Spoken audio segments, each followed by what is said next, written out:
Now, the Ministry of Health is conducting a 5-day polio vaccination campaign that started on the 7th and concludes tomorrow in some 10 counties that have been classified as high risk. These counties are Nairobi, Machakos, Kiambu, Kajiado, Garissa, Kitui, Mandera, Wajir, Tana River, and Lamu. This vaccination campaign has been happening since the 7th. It concludes tomorrow. This is the second round. There was a previous round of vaccination that happened in August that targeted 4 counties of Nairobi, Kajiado, Kiambu, and what's the fourth one, Prof? Nairobi, Kajiado, Kiambu, and Garissa. And Garissa in August. We're joined by Professor Fred Were. Professor Were is an expert on these matters of immunization. He is a pediatrician. He is also, let me just start from those early ones, he's a professor, of course, of medicine. He's Dean Emeritus of the University of Nairobi School of Medicine. He is currently the chair of the National Polio Certification Committee and also chairs the Kenya National Immunization Advisory Group. Thank you very much, Prof, for joining us today. Thank you. To have a conversation about this polio vaccination drive. It's been going on, it's been taking place for a while, and every so often, the government announces an emergency polio vaccination drive targeting several counties. Let's start from the very basics. What is this polio thing? Well, polio is perhaps one of the most sort of disabling disease that we have. Polio itself is a virus, a little microbiological organism. You can only see under a microscope. It gets into the system through the mouth of a child. It has actually affected adults from time to time, but usually a child. And it has a habit of settling in the nervous system and causing paralysis of usually the limbs, legs, hands, a different mix of the two, and sometimes even the breathing system. Okay. And we lose children. What kind is it? Is it water? Is it air? Almost always water and food. So it's usually in water and food? It goes through the mouth, yeah. It's a hygiene issue? We call it an oral mediated or mouth sort of infection. We're not sure that we blame hygiene as the primary, but yes, hygiene has a role to play. Okay. Why is it such a big concern? It's a big concern because for nearly 30 years now, the world has been at the verge of trying to have it eradicated in this country, in the world actually, as we did smallpox in the 70s. An opportunity exists, and it's been eluding us from the 1990, 2000, 2010, as we have been trying to eradicate it. We are able to eradicate it because you can completely remove it from the human population, completely. And if it's no longer in the human population, it can never quite come back. If you have completely vaccinated people and it's no longer in any of them, and some 5 or so years pass after you have ensured that it does not come back to any human being, it got for good, like the smallpox. Are there some parts of the world that have higher prevalence than others? It depends. The 2 versions of the polio disease that we now see these days. There are actually just 2 countries in the world that still have what we call the wild polio virus. The one that is usually not related to vaccination, and that is Pakistan and Afghanistan. The rest of the world does not have actually the wild vaccine, sorry, the wild virus, but sometimes the vaccines themselves can cause the poliovirus-like symptoms themselves, yeah. And that we see, that's what we're dealing with actually at present. And that happens everywhere, including Africa. But the bigger the industrialized countries have eradicated all those. If you go to America, to most of Western Europe, and places like Russia and thereabouts, you won't find it. So the World Health Organization, like you've said, has been on the front, working to eradicate polio from across the globe. And one of the ways, of course, is vaccination. In this country, there's vaccination, and every child who is born at a health facility or even at home, the parent is advised to take them for polio vaccines.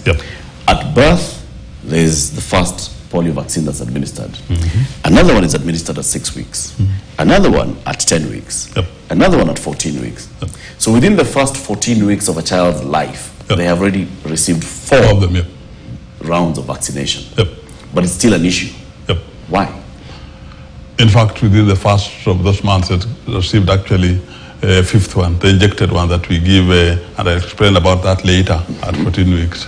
In order to eradicate polio, to completely remove it, literally every baby has to be vaccinated.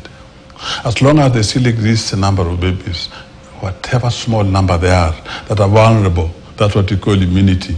And immunity is defined both as an individual child and as a region. An individual child is immunized because they've got the vaccine.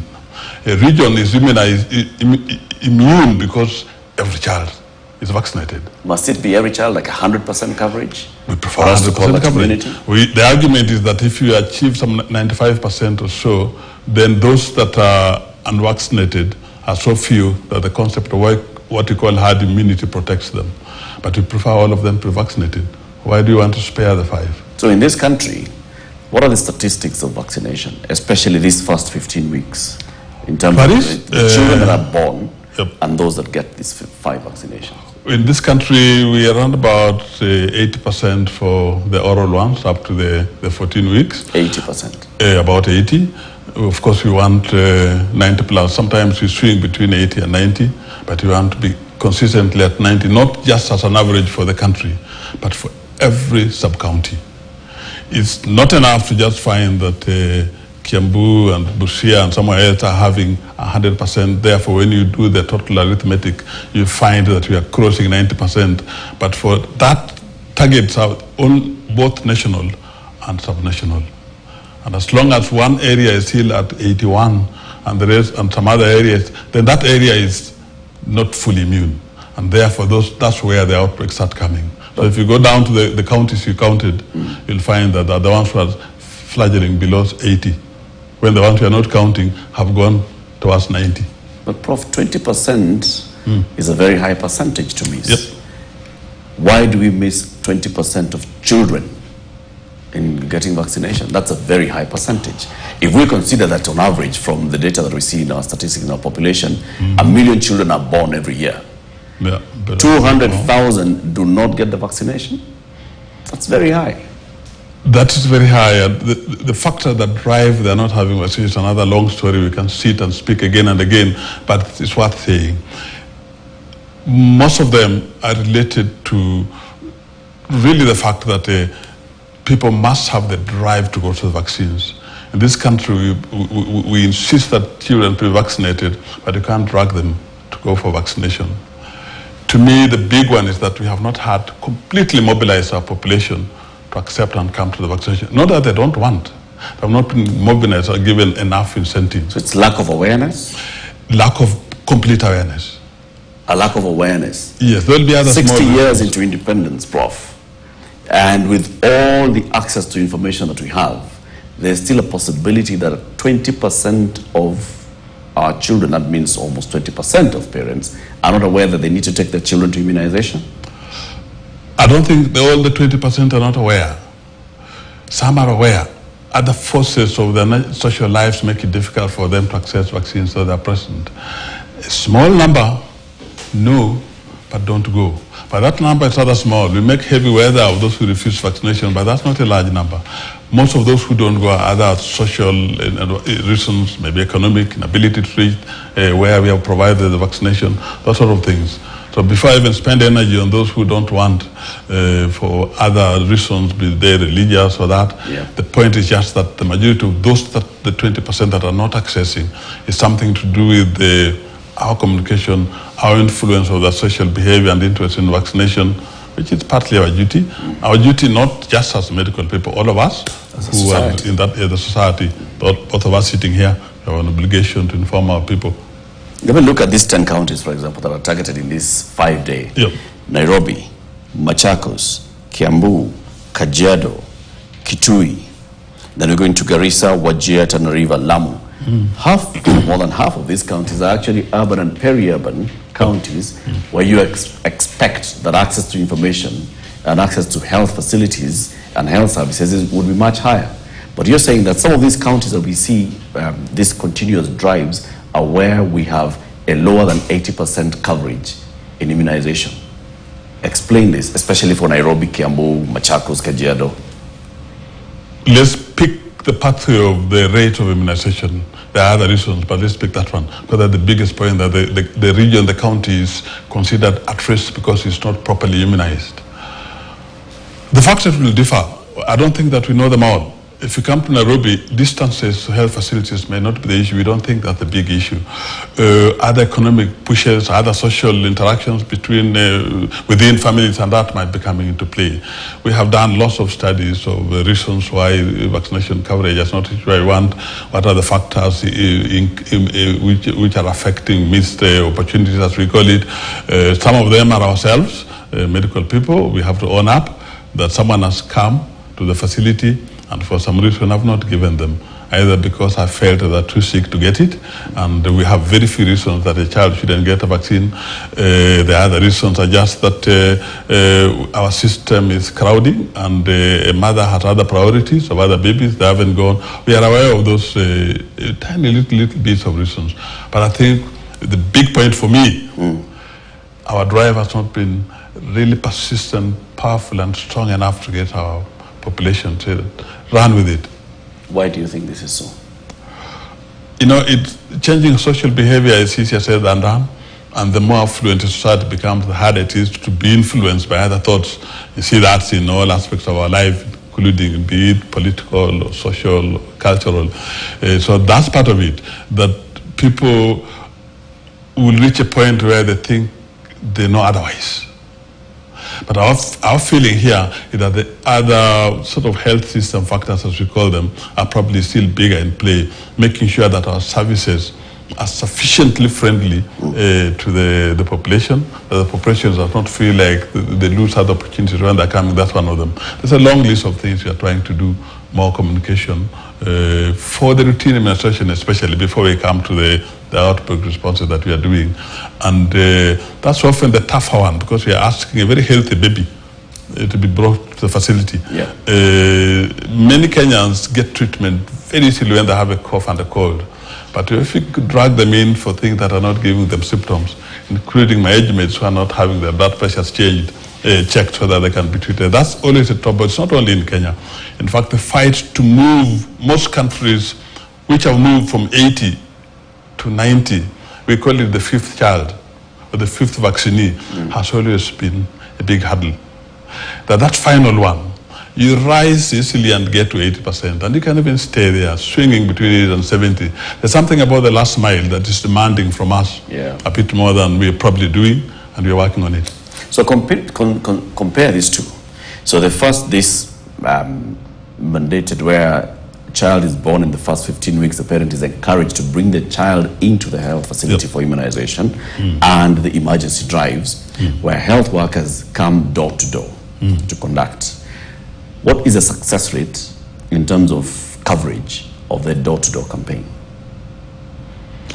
Usually, is it 80% of the target? Is it, for example, this current one, what's the target? About 3.1 million babies are the target in these 10 counties in this 5-day immunization drive, right? What would be the success rate? Is it 98%? Most of them are closer to 100, actually. This specific days of response to an outbreak, we usually get very close to 100, 90 and a bit. I don't recall any that we dropped below 90. Most of them are 95, 96, 97. Some counties even are 100, more than 100%, which often means maybe we are wrong about the total number of babies there, or we vaccinated some that are over the age group that we're talking about. But that is usually easy to cover in terms of numbers. But that cannot on its own keep polio away. Because that will happen and we go away, and if the baseline routine immunization remains 80%, the outbreak will come back. And back until that time that we have completely conquered the routine immunization, every child is vaccinated. Let me give you an example. If you go to a place where 100% children are actually vaccinated and you pass around the polio, it won't bother them. The system is prepared for it. Until that happens, these responses are only to stop spread of that outbreak, but not to fix our issue until we conquer the matter of the routine immunization, and we must fight for that one. So something just clearly shows here that if you have the door-to-door immunization, if you made that a routine exercise, part of the routine exercise, then your percentages are going to be higher. Not really, and in fact at present that won't even do a good job, because what we are using for this response is, polio exists in that 3 different viruses that constitute polio. If you go into the biology of it, there's what's called type 1, type 2, type 3. And this that we are doing is only covering type 2. And that type 2 is actually no longer in the routine vaccination. It still exists, and we get it from whatever else, for those who may still be using the older 3 types. So the present day polio vaccine that we're using for response cannot support the routine immunization because it's different. So that's one reason why when you come to the clinic and you say, oh, but my baby had the 3 vaccinations, my doctor can confirm that. Just remember that those 3 that were given did not contain the type 2 that we're using in the outbreak. So are we saying that, say, in this current vaccination drive, all right, that's happening now again in Nairobi, a child who got the immunization in August, are they also expected to receive this second round? Absolutely. The one who got which immunization? The same one? Yeah. The first round. Immunization, first round. The routine? Yes. No, not the routine. This emergency drive, when it happened in these 4 counties, Nairobi, Kiambu, Garissa, and Kajiado, the same 4 counties are in the 10 counties that are in the second round. So a child that got immunization in the first round, do they also receive in the second round? They do. And that comes from if you look at the risk status, it's different. Nairobi and the other 5 had a higher risk in terms of the chances of child being in danger as you go. The other ones have slightly lower risk, but that's risky enough. So there's the group that at highest risk, whom we give all the 3, and then they decrease with the other, where the risk is probably lower. And in the population is also smaller, the chances of spread are lower. So basically the risk classification is not one definition. There's a range of severity of risk. And how then do we advise? What's the advice here? So somebody who, let's say, has a child who is within the first 4 months, and they are going through, they've gotten maybe the first one of birth, they have received the second immunization at 6 weeks, and now you're coming in at this point, should they also receive immunization? Absolutely, because they have not got type 2. They are getting 1 and 3. Okay. So they should get this. They must get it. This is different from what they got at 0, at 6, 10. 14 might be some advantage because they have the injectable one added, but that will be a single one. So this is still augmenting their immunity. Brings in the question, so why was type 2 withdrawn from the routine immunization? Because as a primary disease, we stopped seeing it. That's number 1. It had not been seen in the world for a long time. The only type 2 diseases we were seeing were coming from the vaccine itself. And that actually our trouble is still the same, that some of them still exist. And it was also one that was probably more likely to itself, as a vaccine, bring about a disease in the baby, the so-called vaccine-related poliomyelitis. So we removed it. And when again we found that there was still continuing outbreaks that are related to it, this new one was elaborated, slightly modified from the original type 2, because it's some of the effects that used to make it return to the wild form were removed in the new preparation. So it's really a new molecule or a new virus that has been prepared to be a lot safer than the old one, and but basically only used for the outbreak responses. Prof, how do you identify an outbreak? For example, in this initial drive at 4 counties, now it has 10 counties, and there's a bigger drive. That's pretty easy. Once we see a case, it's an outbreak for us, because any disease that you want to eradicate, one case is an outbreak. A disease that you want to do what you call eliminate, you can decide a few. Then the disease that you think you only want to control, then you can tolerate a certain amount of disease that is going on without worry. For eradication, we see one case, we can actually see a case in different places, even in the environment. We look at the outflow areas where we get a sewage, the points even in Nairobi where we check that regularly. We call it environmental surveillance. We see a case there, to us that's an outbreak. We see a case in a baby a child who had symptoms resembling that for us is okay. Because this is a disease you want to eradicate, you cannot tolerate one case. Because one day we are hoping in the year 2030 there shall be nothing. So it's about zero tolerance. Absolutely zero tolerance, yeah. Okay. So let's say during this surveillance, you detect a case. How long before you begin the emergency response to deal with this one case? We have a center called the EOC, the Emergency Public Health Emergency Operating Center. When they get one case, they begin. Immediately? That one. So in August, we had the drive.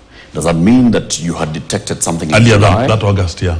In July? Yep. So between January and July, there had been zero detection?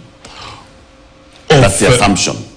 That's the fact, that the zero detection of something that appears to be in circulation. Yes. So there wasn't. When you find, the moment you find, sometimes the only reason we delay is because we are preparing and assembling this and that, but once the emergency has been announced, we are on the red alert. So let's say one case was detected, and this case was in Nairobi. Do we also say that a case was detected in Nairobi, in Kajiado, in Garissa, and in Kiambu? But actually the case that was detected in Nairobi may not have been a resident of Nairobi. This wasn't. Okay. It has come through Garissa or somewhere. So we know where it's been sprinkling on the way. So a lot of it is what you call imported. We have actually been free of indigenous, so to say, polio for quite a while ourselves in Kenya. So the fact that it has reached Nairobi and it came in, you can actually tell from the molecular biology and all that where it came from. You can give it a citizenship. You can actually look at it and say, this is the type that I think the grandfather was somewhere in South Sudan. And now we can now chart out where was it identified. It was found in Kakuma, and therefore this is the route. And we will look at it that way. Then recognizing the potential route, we say, hang on, where it passed through, what is the immunity state of that area? So that area has a coverage of 75%, no good, risk. This one has a coverage of 95%, we don't think it will matter there. That's how we argue out the story. But this, they're generally coming from elsewhere.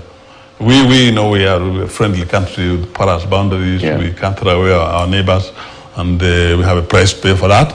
We are supporting our neighbors in a way, so we are not going to lock the gate. And what I'm trying to establish, Prof, is the first drive in August covered 4 counties, and barely 2 months later, we're having a second drive that's covering 10 counties, the 4 included. So what is informing this? Like you said, you're mapping the route of this one case. Where could this child have traveled? Is that what you're saying? So we start, yeah, we can map that out, but we also start with the highest density in terms of where spread is likely to continue. Okay. So we start there and say, then we come phase 2, we include where it may, and then so that eventually we have done the very likely, the least likely, but still risk. There was something you mentioned. This is vaccine. Is it vaccine induced or vaccine related? The vaccine related. Vaccine related yeah. virus. Yeah. What is that? The vaccine itself, you know, is a virus which is not dead. It's alive. It can actually itself reorganize itself genetically and cause an infection. So it can mutate. Mutate is the word I'm avoiding. Okay. But that's true. It can become now. It can become, yes. And this is once somebody has already been given the vaccine. Yes. It's in the body. Yes. What usually happens, right, it's whenever you have it in the body, you'll pass it out in stool eventually. It does not, it will be excreted after giving you whatever it is, it will pass out in stool. Now when it's passed in stool and it finds a baby who is not vaccinated, that's the victim. I see. So if it passes, finds a baby who is fully vaccinated, it's not going to become, you know, as a protector like it was in this child's body. It's going to be a harmful, if it finds organism, a high risk baby. Okay. Yeah. And that's what now you call a vaccine-related virus. Yes. Because it starts spreading like that. Disease now, it becomes actually a disease. We find a paralyzed baby, and when we check the stool, we go to the laboratory in Cambridge, we find that this is polio, but you can actually tell this is polio from a vaccine remodification. Which means that it is ineffective from this vaccine. Yep. The initial vaccine. Yes. So you have to develop a new vaccine for it. No, we have developed already. That's the one we are using. That's now the so once we see that, the point about that is that we must not allow it to spread too much. We want to see it in one person and cover everybody else near there so that it's not allowed to go beyond that one person. That's the goal. Okay. All this excessive action is, even if it's just one person, we are that aggressive. Is there such a thing as too much vaccination? I'm thinking of a child who, within the first 15 weeks of their life, have received 5 vaccinations. And then the government says, oh, we have an emergency drive. They're receiving their 6th vaccination. Before even a child is 3 months old, still suckling. But the same, this child is 5 years old, and there's a vaccination drive twice in the area within 1 year. And within 2 years, there's another one. This child has received very many vaccinations. The science behind it that no, there isn't. We have not identified any frequency of vaccination-related side effects in individuals. Harm has not been identified as such that is related to the frequency as opposed to just one vaccine. Those for whom reaction can be uncomfortable, it's been seen not related to the frequency. I'll give an example. In Afghanistan, they do not have a routine immunization program. But at least they didn't. I stayed there in 2018 for a month or so. And their only attempt at controlling polio's routine vaccine, or say these responses. And some babies are getting it 4 times in a year. We never quite had a flurry of reports of things going wrong with them. So no, where that vaccine is concerned, we are confining ourselves to polio. We have not identified any side effects that are related purely to the fact that the baby has been vaccinated twice in a year. But that can happen independent of that, yes, that's true. What do you advise the government to do to, first of all, increase the awareness that we talked about, but also just increase the coverage of vaccination in the country? What should the government do better than it has done for the last 60 years? Let me start with the government. We have been vaccinating for less than 60 years, but let me start with them. The government, I think, sets the infrastructure of making sure all the facilities that need to vaccinate are doing so, sets the rules of making sure that ABCD is followed. For instance, there should be no health facility that only vaccinates on market days. There should be no health facility that does not have enough human resources to ensure daily vaccination. That is squarely the government, and the government is working in that direction. There must never be a shortage of vaccines. There must never be some faults in the cold chain system, which means to make sure that the vaccines are fine. There must be everything solid about what is required to supply and deliver them.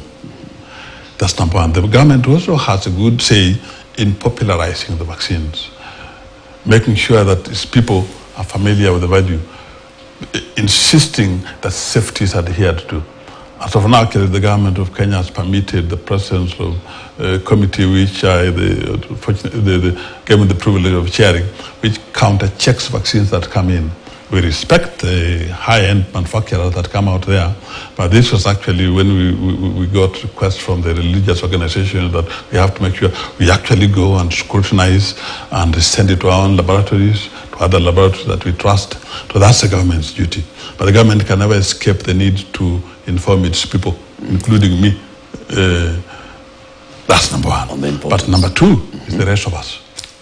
It's not government alone. Okay. We must popularize to our families, to ourselves, to our workmates, the value of vaccines. It's something called the value of vaccines. Then speak about the importance of the community health promoter at primary health level. When you have a community health promoter who's visiting homesteads on a daily basis, part of their job is health awareness. To me, that should be, let me put it this way, as a natural scientist, I should be careful about such phrases, a game changer. Because we are creating a person whom the family listens to, whom the family has nothing suspicious around, not worrying about me who is a stranger walking into somewhere in Undani and they say, Nani will. So to me, they have a power of being trusted and being listened to. And they would pull out those people, explain enough in native language that, please, even if that journey is long, let's go. It's important.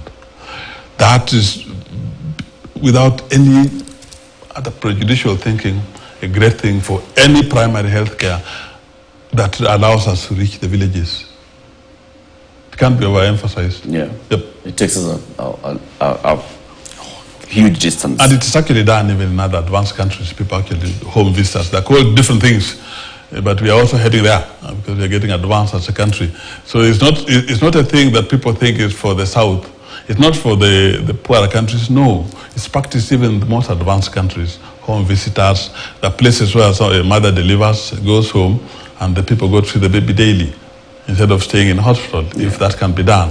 So we are also heading in, it's an advancement.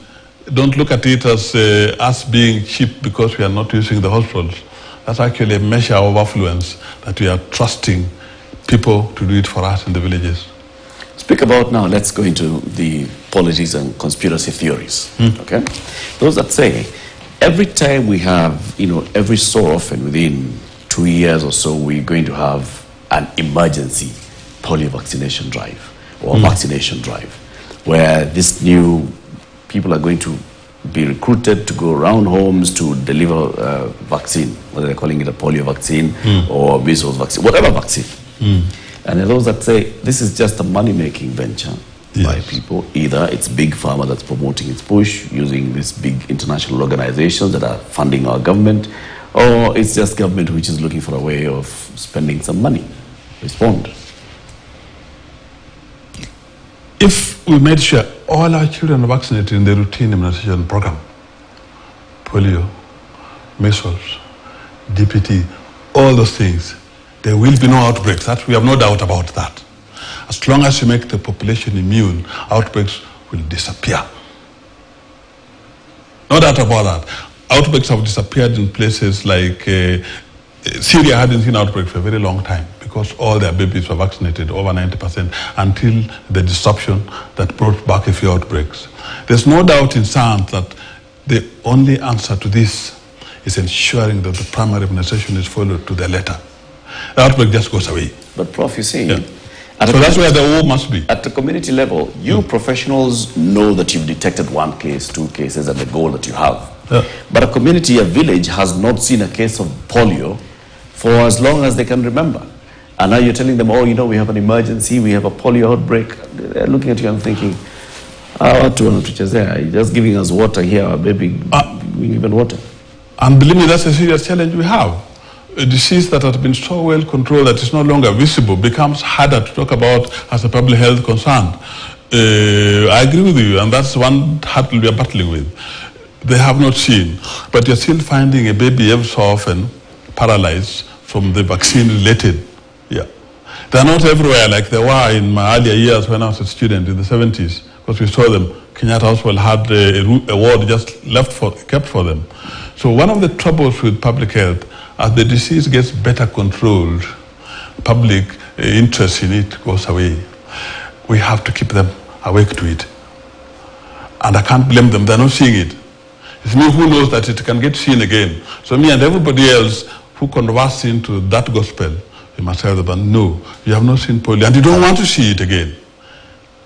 One answer, make sure all the children are vaccinated, and we will keep not seeing it. Okay. Yep. Prof, I thank you very much for joining us this evening. Thank you for shedding light on this current drive. So it concludes tomorrow, and we hope that there'll be no other detection, at least this year. That's my absolute prayer. I've been waiting for that with no polio in Kenya so that I can climb Mount Kilimanjaro to celebrate up there. I'm getting too old for that mountain, so I don't know whether the joy will come my way. 2030, I'll try. You need to do it before 2030. I would like to do it before 2030. Climbing Mount Kilimanjaro, have you done Mount Kenya? I've never climbed one, but I'm so moved about the polio issue that I want to inaugurate myself. This is your celebration point. Deep into my 60s to climb that mountain to celebrate the end of polio. Wish you all the best. Thank you. Asante sana. Professor Fred Were is a man who is wearing very many hats. Let me tell you some of those hats. One, he is the chairman of the Kenya National Immunization Advisory Group. He's also the chairman of the National Polio Certification Committee. He's a pediatrician by profession, and he is Dean Emeritus of the University of Nairobi Medical School. He's been here talking to us about polio vaccination drive. If you're in any of these counties, let's count them again. The county of Nairobi, of Kiambu, of Kajiado, of Garissa, Tana River, Kitui, which other one? Keep going. I might name one, we have already named, so go on with the good So I keep going. I'm looking for my list again. I just lost that list. Did you read Garissa? I said Garissa. Yeah, Garissa. So, okay. Nairobi, Machakos, Kiambu, Kajiado, Garissa, Kitui, Mandera, Wajir, Tana River, and Lamu. You've got it. Those are the 10 counties. If you are in any of those 10 counties and your child has not yet received this round of emergency polio vaccination, please make sure that you open the door for the health workers who will be knocking at your door tomorrow and allow your child to receive it. Asante sana, Prof. Thank you, and thank you, all of you, for making sure you do that tomorrow. Thank you very much for watching KTN News Line tonight. My name is Eric Latif. Have a lovely